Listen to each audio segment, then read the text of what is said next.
কোন এক কারণে রাসূলের সাথে রাত কাটিয়েছি। আল্লাহ রাসূল সাল্লাল্লাহু আলাইহি ওয়াসাল্লামের একজন সাহাবী, সহিহ মুসলিমে এসেছে, সাহাবীর নাম হচ্ছে রাবিআ।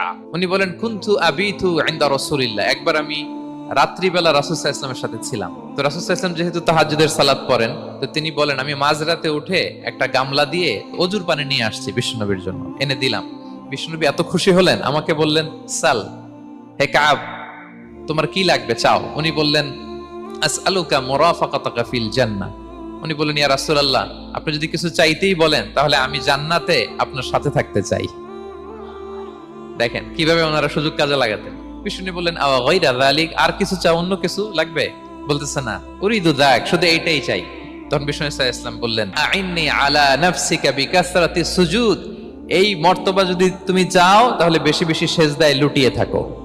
যদি সেজদায় পড়ে থাকতে পারো তাহলে জান্নাতে আমার সাথী হতে পারবা। কোন এক কারণে রাসূলের সাথে রাত কাটিয়ে